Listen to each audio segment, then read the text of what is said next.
Hello everyone, I'm Michelle Cassidy with the Florida Aviation Network, and we're here at the Howard Hughes exhibit in the Florida Air Museum. And here I am with Ernie Sanborn, the former director of the Florida Air Museum. Hello, Ernie. Oh, good afternoon. We've met before, I've known.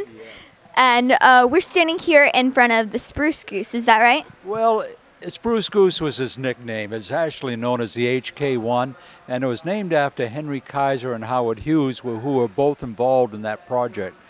Spruce Goose was kind of a derogatory term as far as Howard Hughes was concerned. He didn't like it called that at all.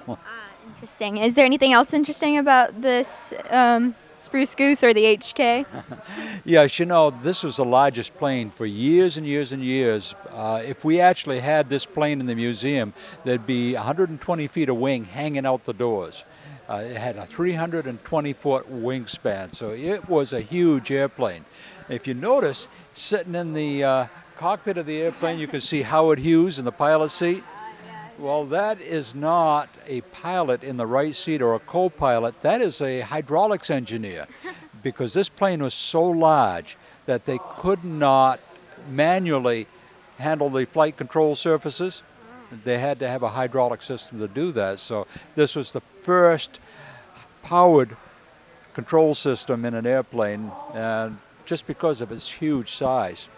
It was actually powered by 8 engines putting out almost 4,000 horsepower each, so it was huge.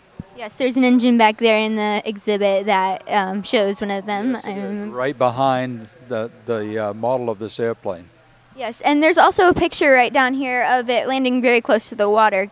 That's right, and that's why there was a hydraulics engineer sitting in that right seat, because this was unproven technology, and they didn't know if it was going to work or not. So Howard Hughes wanted his hydraulics man sitting right beside him. Just in case if anything went wrong. And something did go wrong, by the way.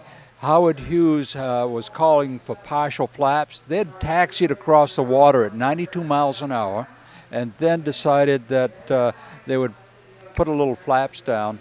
And when that happened, the plane just ballooned off the water at something like 74 miles an hour, so a lot lower speed than it had been flying.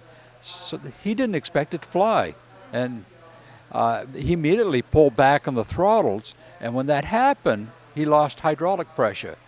Mr. Grant, sitting in the right seat, is hollering at him, "More power, more power, more power." And Hughes did give it partial power, and then turned to Grant and said, "It just ballooned on me."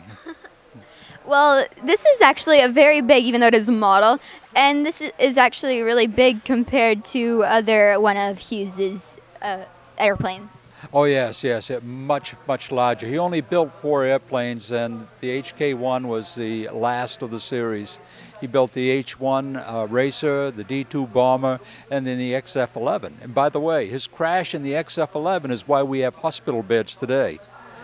Before that, they did not have hospital beds which would move feet up and the head up, It wasn't repositionable. So Hughes called his engineers in and said, "I'm uncomfortable, build me a bed that can do that." So that became the hospital bed.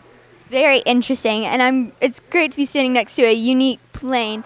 Well, if you want to know more about any of these planes, come and check us out. Thank you, Ernie, for being here and letting us know about My this. pleasure. Thank you so much. Well, I'm Michelle Cassidy with the Florida Air Museum, and we'll see you next time.